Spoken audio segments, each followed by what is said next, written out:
good people? Welcome to Tuggy's Top 10, Episode 2. We are talking my number 9 all-time favorite movie, The 40-Year-Old Virgin. With me as always, my homeboy, my brother from another mother, James Smith. Say something for the record, James. Tell the people how you feel. Fuck the record. Fuck the people. If you know, you know. If you get that reference, hit us up on the social medias and let us know. That being said, yeah, fucking A, 40-Year-Old Virgin. 2005, the year I graduated high school. Yeah, I was 98. Yep, so you were 7 years. Nice. That's 7 years. Okay, that's right, yeah, because you're about that much older than me. It came out August 19th, 2005. It runs about an hour. It says on here an hour 56. That's about what it ran, yeah. About what it ran, yeah. Alright, that being said, it stars Steve Carell, Seth Rogen, Paul Rudd. I always forget the black guy's name. Probably look it up. James has got his phone. We can do that. As well as, who's that? Jane Lynch, Catherine Keener. There's an assortment of other people. Romani Malco. Oh, Romani Malco also played Jonah Hill. Yep. Oh, Jonah Hill makes a cameo. That's right. Kat Dennings. More recently, she's from the Thor movies, as you kids probably know. As well as Paul Rudd, which is funny because he's Ant-Man and whatever. I can't remember Kat Dennings' character's name in the fucking movie. I don't remember the character in the movie. She was comic relief, not really necessary for That's the story. True. She shows up in WandaVision and plays kind of a role in that, but still, it's kind of like you're still a side character. Yep. But we're getting sidetracked. That's true, yeah. So that being said, this movie had an estimated budget of $26 million, made $109 million overall in U.S. and Canada, which is a pretty fucking good haul. Almost made its budget back in the opening weekend in U.S. and Canada. There. Yeah, $21 million as of the 21st, like that opening weekend. Holy shit. That's impressive. And it's a Judd Apatow movie, because he had done... he did Superbad, right? No. Seth Rogen was the one who wrote Superbad. But did Judd Apatow have a part with that? Judd Apatow's done so much shit, I can't remember all of it. Let's see. That's true. Google will know. That's true, it will.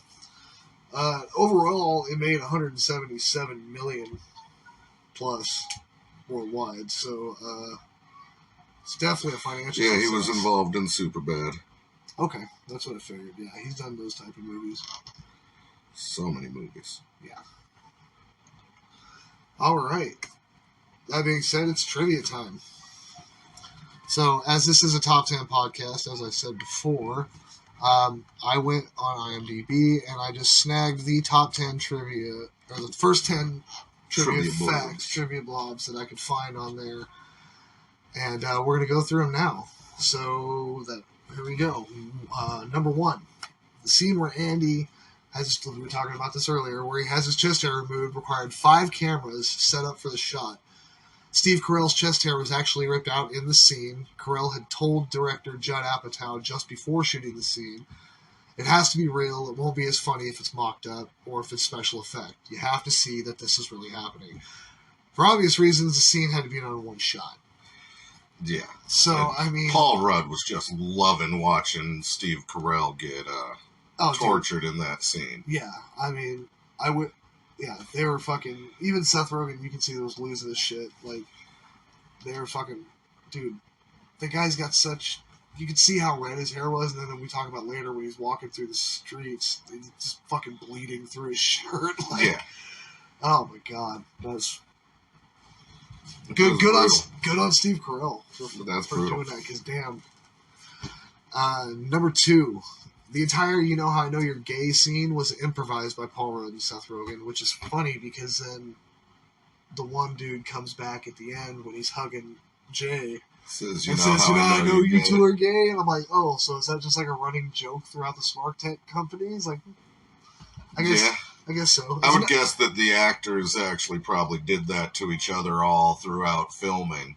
Oh, yeah, it probably was just a running joke, and they just threw it on film one time. And like, yeah, that's it. The first one was improvised by Paul Rudd and Seth Rogen, and then it just kept going. Yeah, and then that one they show in the movie, that's a nice little callback to a joke. Number 3, Steve Carell's then 80-year-old parents went to see the film, much to his embarrassment. Yeah. Yeah, that'd be probably pretty embarrassing. Oh, so, Sonny, you're doing this... A little film about being a virgin. Yeah, you probably shouldn't watch it, Mom. Yeah, that'd be awkward. I mean, yeah, I want to know how they reacted to it. Yeah, for real. Like, what did they think? What did they? I mean, I'm sure they're proud of their son, but yeah, exactly. Shit, dude. That's yeah. I mean, I guess his parents maybe they're super cool. You know, for all we know, they're probably laughing along with it, but. Who knows? All right, number 4. To prepare for his role as Andy, Steve Carell lost 30 pounds. Wow, I didn't know that. Like I said, I just picked and choose these, and I'm just now reading them all for the first time. So this is all like legit reactions. That's how we do it in this podcast. You know? Realism, you know. Judd Apatow was originally nervous about the transformation, stating that he didn't think that the comedians wanting to look good is ever good for comedy. However, he gradually realized that Carell was being ripped was a good idea, as it helped establish that Andy was only a virgin because he's shy and nervous, not because of his looks. Okay, I mean, it makes sense because, I mean, he's got, you know, time out of all of his days scheduled to do, I mean, imagine he probably has a workout regimen. He shows him in the beginning. Yeah, doing his workout regimen, even busting out the Thigh Master. Yeah, dude, yeah, bringing back the Thigh Master, damn. But yeah, that's something that, you know, remember there was that schedule on the refrigerator later in the scene that shows his daily schedule. Right. You know, wake up, work out. And it says shower, but I never saw him shower. He took a bubble bath. Yeah. He's in the opening montage. He's taking a bubble bath and spitting the water out. Yeah, he's never actually shown showering. So. That leads me to believe that they added the bubble bath thing in just to make him seem more nerdy. And... Yeah, like he doesn't take showers. He probably sits down when he pees type deal too. But I mean, which actually they show that at one point in the movie. Actually twice.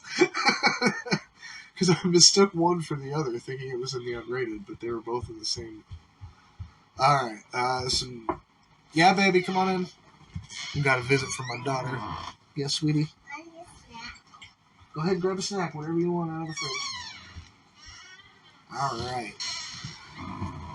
Number 5. According to Seth Rogen, Steve Carell was so nervous that the film would be shut down by the studio that he had the writers prepare a backup version of the script that didn't contain a single word of profanity. Oh, my God. Wow. Can you imagine this movie without... it would be the most... Without any swearing, it'd be so weird. It would be so weird. And awkward. And it wouldn't even be like watching it like as a cut, like an edited cut on TV, because, you know, those are obvious, but just as a movie in general with no swearing like, the fact that he actually went back and just made a version. You want cucumbers? Of course you want something I have to... cut up for you. Shall we pause this then? All right, we shall return. All right, so I didn't know it did that. That's pretty cool. I'm gonna put that in my anchor head. So we were on the fact that they had the backup script with no swearing. No swearing like that. Yeah, that was such a fucking weird movie. Like I can't not swear just talking normally. I can't imagine this particular movie without it. Can you imagine it with no swearing but having everything else in it? Yeah, I mean, where are you going to get the go fuck a goat line from? What are you going to change that to? Well, you always tell me to hump a goat. I guess, maybe. But that's a good one. Why do you always tell me to fuck a goat, man? Yeah. Love that interaction. Those guys are great. What movie did you say that the short dude was in? He was in, the little Pakistani guy was in Encino Man. Yeah. He was one of the convenience store clerks. That's right. Fuck, that's a good movie. Hit us up on the social medias if you want to hear us talk about Encino Man as like a bonus episode that possibly could go on the Patreon page that I keep talking about that still isn't up, that I'll eventually get to eventually. Holy shit, that was one breath. Yeah, well, glad you didn't pass out there. No shit. Alright, so onward, here we go. To number 6. The producers were planning to have a sequel by the name of Knocked Up with almost the same cast, but in the end they released Knocked Up back in 2007 as a separate movie not related to this one. I mean, it did have quite a few people from the same cast. Very true. And it would make, 40-year-old virgin knocked up, he's got a kid now, blah, blah, blah. I mean, it could have been something.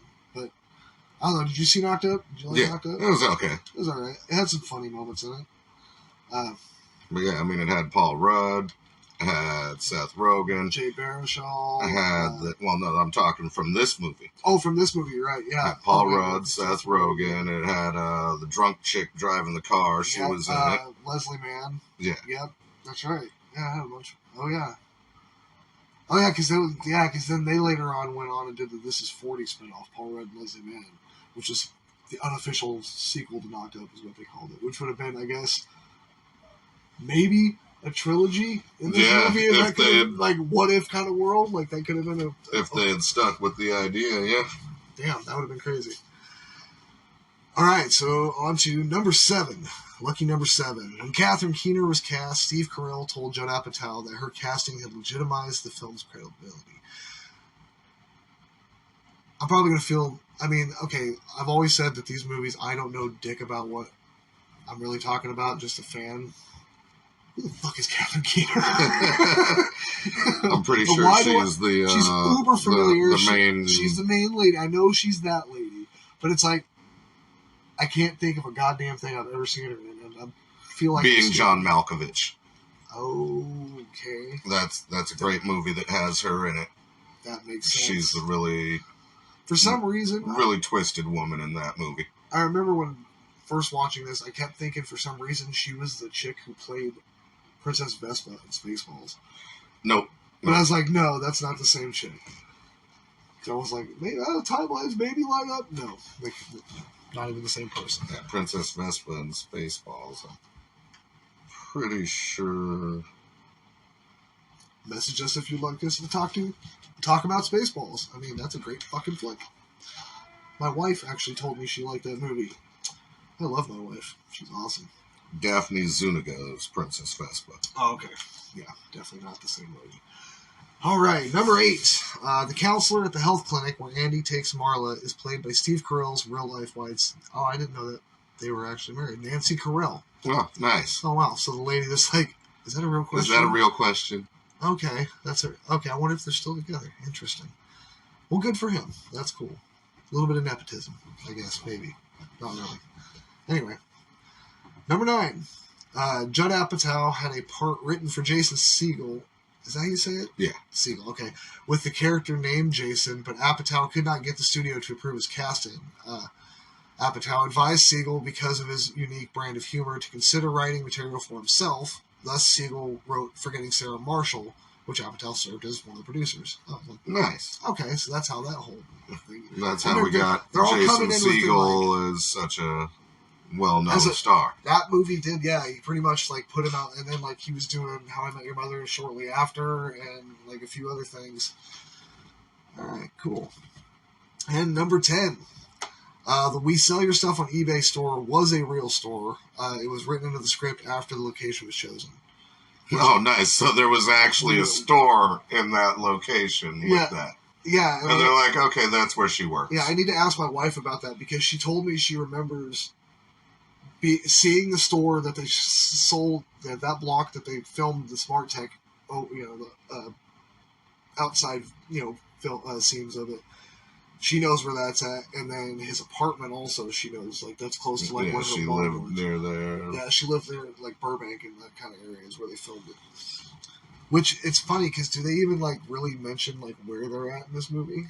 It's obviously I'm thinking L.A., but I'm not certain if they mention it outright, but yeah. All right, and that's the top 10 goofs that I found. Or top 10 Or not Trivia. goofs. Trivia. We're Goofs on are to next. goofs. I was looking at the goofs when I said that. Alright. Oh, that's a long episode. There you go.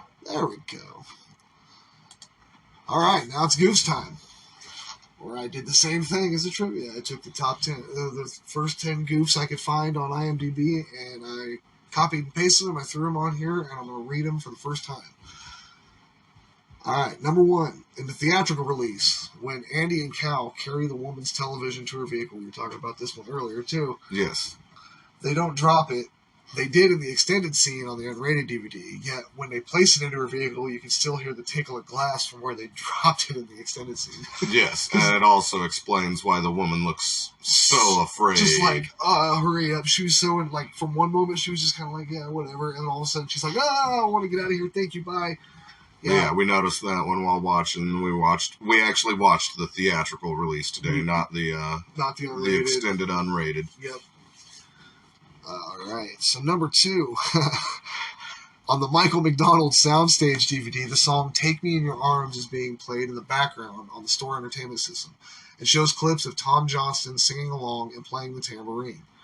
On the DVD, Johnston plays guitar and sings lead vocals on Take Me in Your Arms. So they played the wrong video footage with the song that they used. That's hilarious. That probably had something to do with some sort of rights that they needed to use the songs. Or show the video or something. Like, they didn't have any time. So they had to, they had rights for one, but they didn't have rights for the other, so... Yeah. I don't know enough about Michael McDonald to even know about that, so it totally passed me by. Yeah, I've never really heard of Michael McDonald until this movie, so I mean... That's a very good point, Sam. Alright, on to number 3. The Smart Tech store, where Andy has store hours information Monday through Friday, 10 a.m., 9 p.m., Friday through Saturday, 10 a.m. to 10 p.m., Sunday, 11 a.m. to 7 p.m. According to them, Fridays they close at 9 p.m. and also at 10 p.m. Yeah. Friday. Yeah. Oh, yeah, because Monday through Friday it's 10 a.m. to 9, and then Friday to 7. I never noticed that. That's hilarious. That's a good little goof. Wow. Somebody was not paying attention when they put them stickers on that door for that prop. Number 4. When Andy is talking to the large-chested girl from Minnesota, Andy remarks, "The land of 1,000 lakes." The actual motto is the land of 10,000 lakes. Not from Minnesota, did not know that. That's a good little fact. Anyone listening from Minnesota, is that true? 10,000 lakes, Jesus. That's a lot of fucking lakes. Do you guys really Save some for the rest of us. Yeah, give us a fucking lake or two. Jesus. I mean, we have Crater Lake. And I mean, we got a few in Oregon. That's true. Number 5. Desert, they got to make their own. I mean, Lake Havasu and shit. Oh, That's you're like right. Man-made. Yeah. Come on, guys. Share some lakes. Yeah, give us some damn lakes, Minnesota. Fuck. Hashtag fuck Minnesota. I don't know. No. I don't got one for that one. Yeah, me either. Alright, number 5. David complains to Paula about her playing the Michael McDonald soundstage DVD constantly on the store entertainment system, which we were just talking about. And also adds in being tired of hearing the song, Yomo Be There. Yamo Be There. The song is not featured on the DVD. Nice. Not even on the DVD. So that's like 2 Michael McDonald fuck-ups that they're just like, yeah, whatever, we'll just throw it on there. We don't care about continuity. Yamo be there one more time. I'm a Yamo burn this place to the ground. He's such a smart ass. And Paul Rudd probably just improvised that line. I feel like a lot of these lines were pretty, like the whole poker scene, I guarantee they sat around and just fucked around for a good while. Yeah. And number 6, just before the second time Andy calls Trish and claims to be a telemarketer, there's a shot of the front of his apartment, and chained to the railing is the nice new red mountain bike that Trish buys for Andy much later in the movie.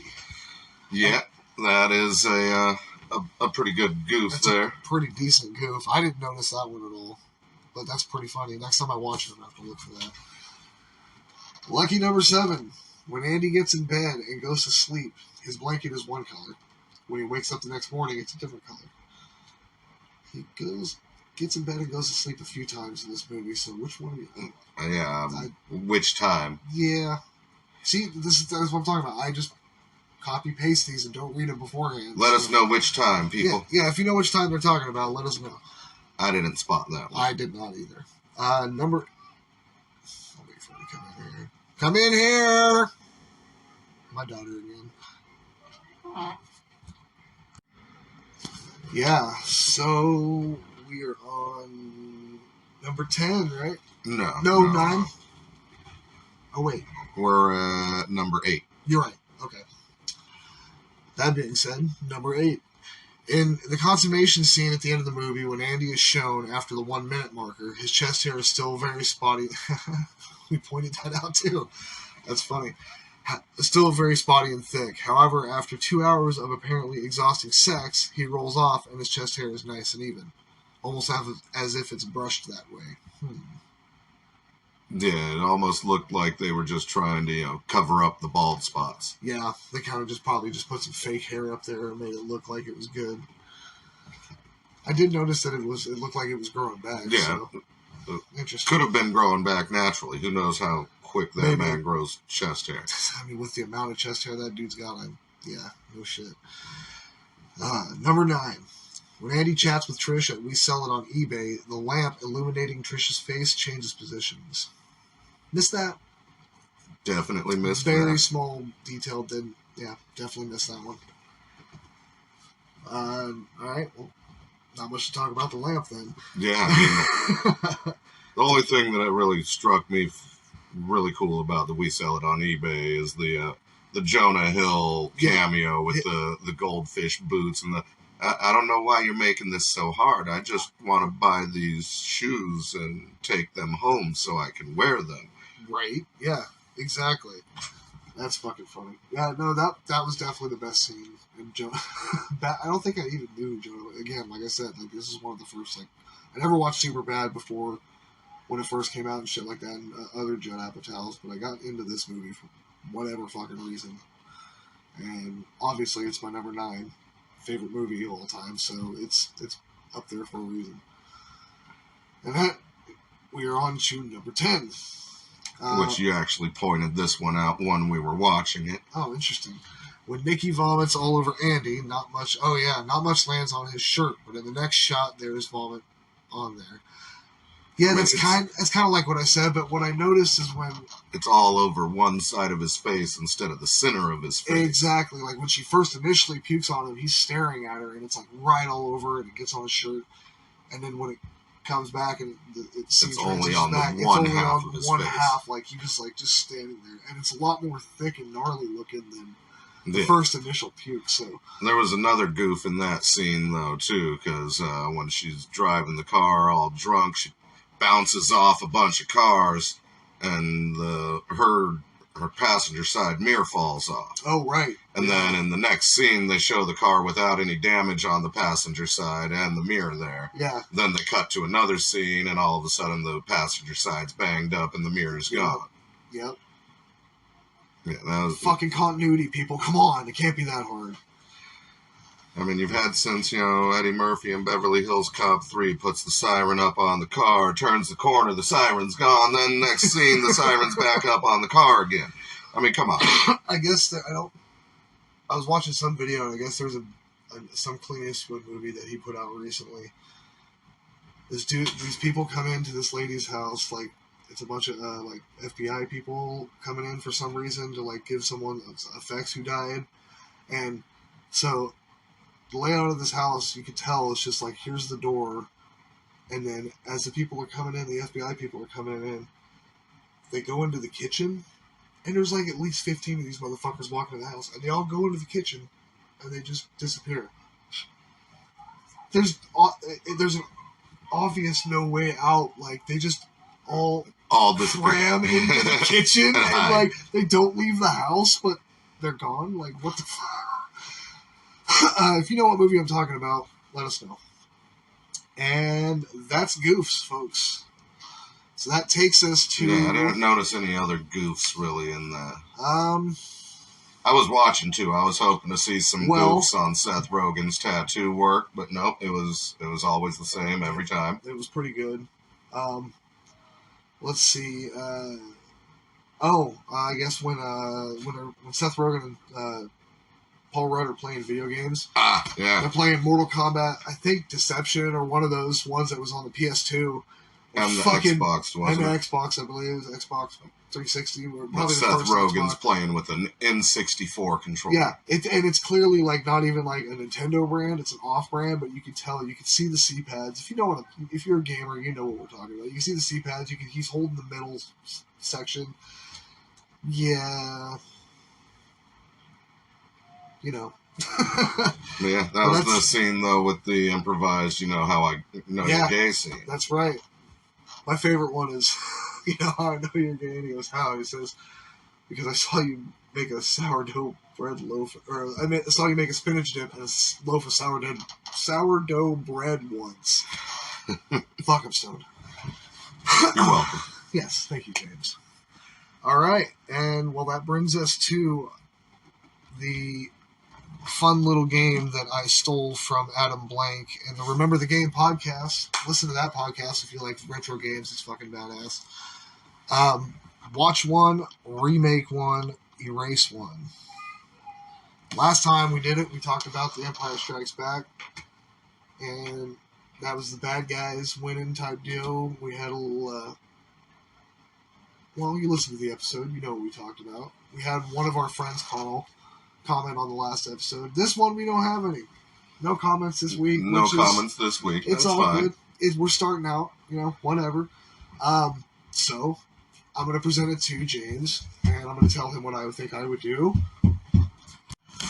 So, as I said, we are doing the game Watch One, Remake One, Erase One. The category, raunchy sex comedies. Now, the rules, James, as I've explained to you last episode, I'm going to explain again so the listeners know. You must take the 3 movies that I give you, which I will let you know. I mean, you can read them on the screen as is, but so you're probably working it through your head as we go. Oh, yeah. So the listeners know, I give you 3 movies.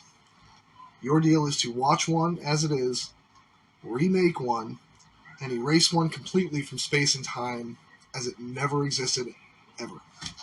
And since we're talking raunchy sex comedies, which is pretty much what the 40-Year-Old Virgin is, it's got a little bit of rom-com elements in it, but that's damn near every Judd Apatow movie.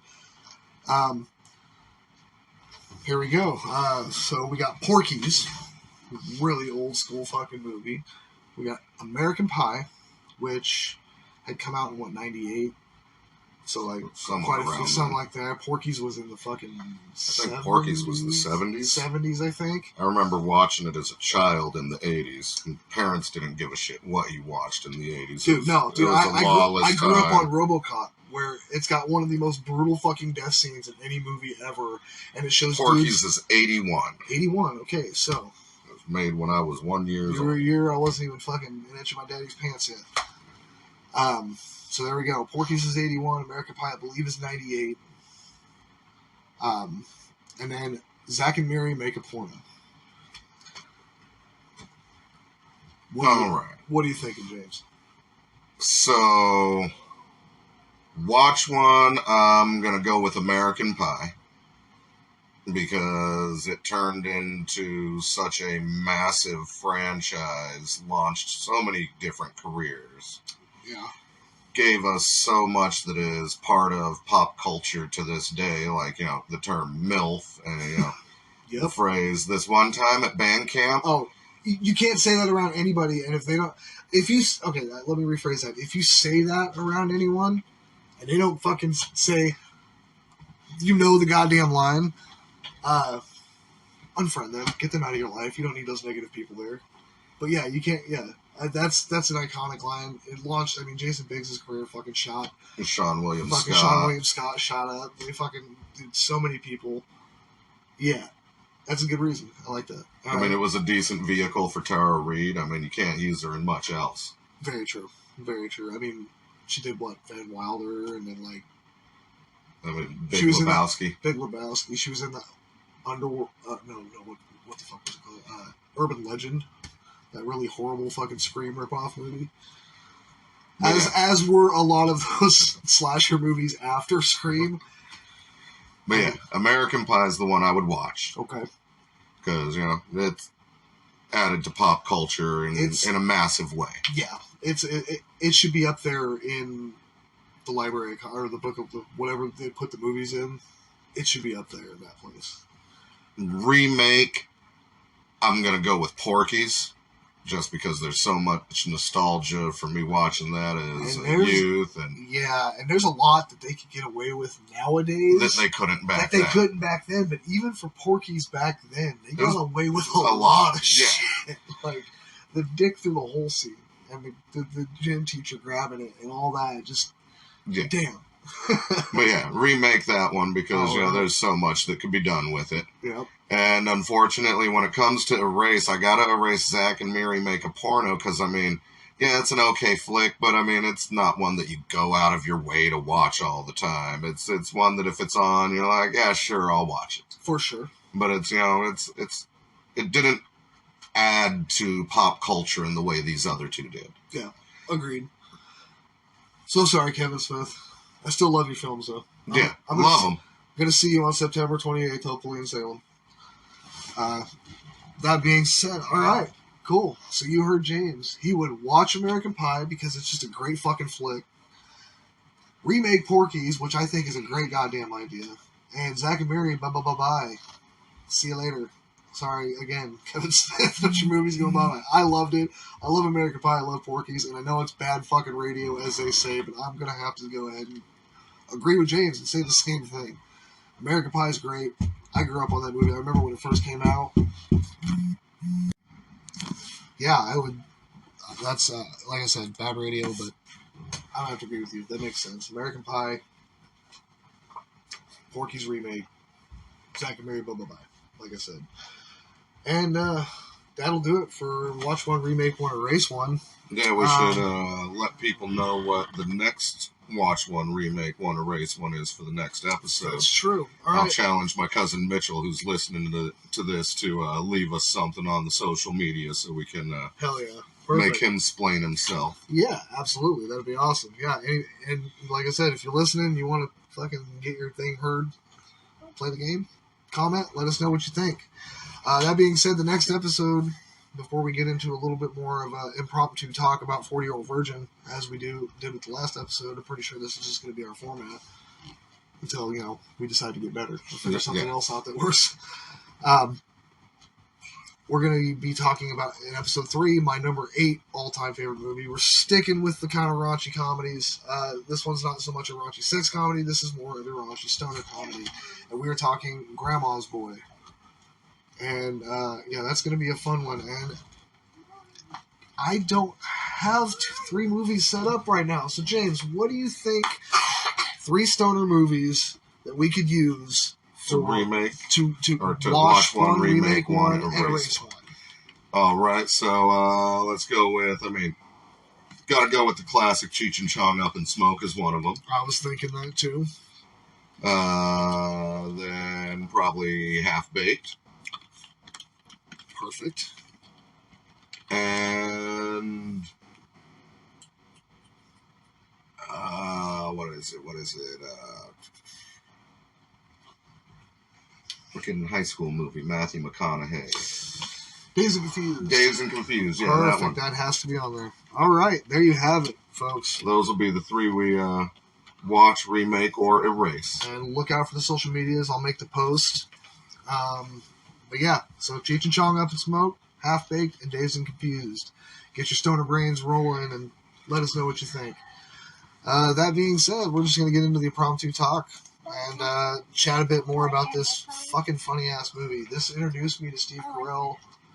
I think he was doing The Office, or had he did The Office after. I'm not entirely sure. I'm not certain. Let's check with Google. But yeah, it was one of Steve Carell's first big roles. For sure. He was the lead guy. This is his starring role. And let's see, 40-Year-Old Virgin, 2005. The Office. First episode, 2005. Oh, so does it say the actual date of 2005? March 24th. So he had just started The Office So he probably filmed the first season of The Office and then went and filmed this movie next because that came. Well, no, maybe not because the movie came out August of that year. Yeah, so he and was the first filming episode, this. he was probably filming this and The Office between, back and forth. Wow. All right, that's pretty interesting. You're just my daughter's over here playing with her little frozen earmuffs, and she's just being adorable. And this is my co-host, also, by the way, of Daddy and Daughter Storytime. Say hi, Harley. You gotta say hi so they can hear you on the podcast. Okay. Again, like I said, this also is like one of those, and it kind of introduced me to Paul Rudd too. Even though, like I said, he had done. He was in Clueless. He was in Clueless. He was in fucking. By the way, I swear Paul Rudd is a vampire. That man does not age. Go find your water, please. Drink some water. Yeah, no, he doesn't age at all. I'm okay now. Are you sure? Okay. All right. Just be careful. Okay. Yeah, no, dude, that guy. I mean, he does look the same now, even as he did like back then in 2005, which is goddamn, I gotta do math. 17 years ago. I think that's right. Maybe we So, do. Yeah, and then again, I always forget the freaking Romani something. I think. Romani Malco. Romani Malco. He played Jay. He was also, if you ever watch Weeds, he was in Weeds. He was in Weeds. He was in that really cheesy Mike Myers movie, Love Guru. Harley. Yep, he was also. Oh God, yeah, that Michael. Oh, that was such a bad movie. It had some great lines, but it was a horrible premise for a movie. I think that was one of his last movies too, wasn't it? I think so. Because he did Inglourious Bastards. Didn't he do like a little cameo in that? I think it was. Yeah. Yeah, and then he didn't do much else after. I'm surprised. You know, with all the remakes that they've been doing, I'm surprised there hasn't been a Wayne's World remake. Because they did the Bill and Ted one. Well, it wasn't a remake. Oh, yeah, you're right. It wasn't a remake. That was it was just a sequel is what I meant. Yeah. It's like a Wayne's World 3. Yeah, this movie was fucking funny as shit. Kevin Hart. I forgot his little fucking... Back then, I had no idea who this was. It was much better in the extended version, but I mean... Oh, dude, it got... Yeah. Yep. So 7. Okay. Harley. Go play, please. Love you. I love that girl. She's so fun. We're doing an episode, me and her later today, so she's just excited. Yeah, Kevin Hart's little fucking scene was funny as shit. Like this angry little black guy all pissed off. And then, let's see. There's an extended scene when Paul Rudd's chasing Andy in the unrated version, and he chases him up on that balcony behind the store. Yeah. One of the Pakistani guys, kind of the tall one, comes out to smoke a cigarette. He's like, "Get out of here!" And he's like, "What is this freak?" He fucking like, I can't remember exactly what he says, but It goes off on him. Goes off on him. He's like, "Fuck you," something, whatever. Pretty damn funny. I wish they had some more scenes with them. Yeah, fucking dude, this movie is I love it when, towards the end of the movie when he fucking flies to the billboard. Oh yeah, there were two sides to that billboard, and they both hurt equally. So good.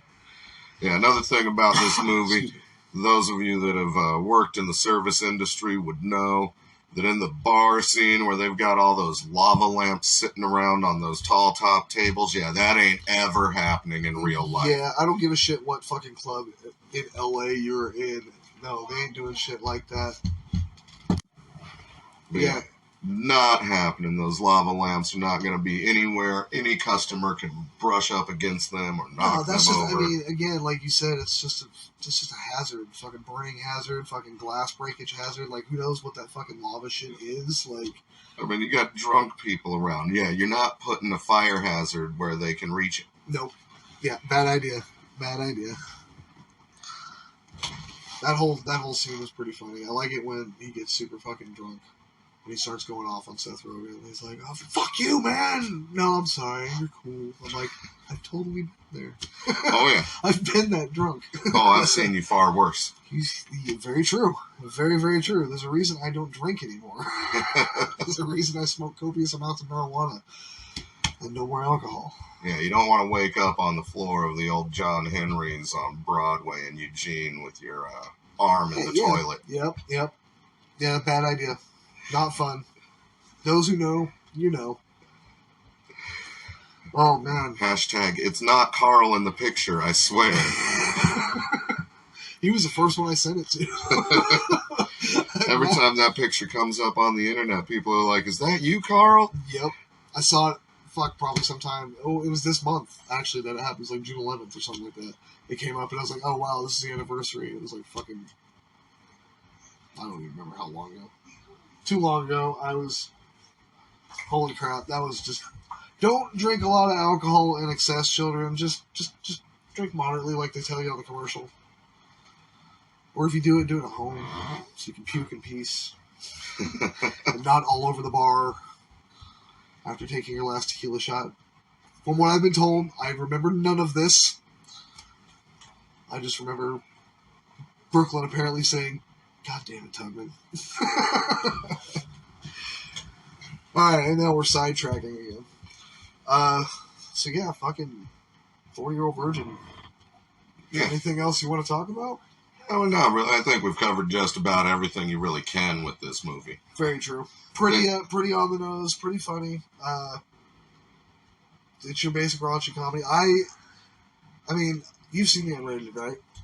The unrated version? Oh, yeah, the unrated version. So much better than the theatrical. I would prefer finding the unrated version. Oh, yeah, a little note. I watched this movie way too many times in theaters when it first came out. I just thought it was the funniest fucking movie I'd ever seen in my life. And paid full price for it at least 4, maybe 5 times. I mean, that's not like some Lord of the Rings nerds going to see it like 13 times or whatever. But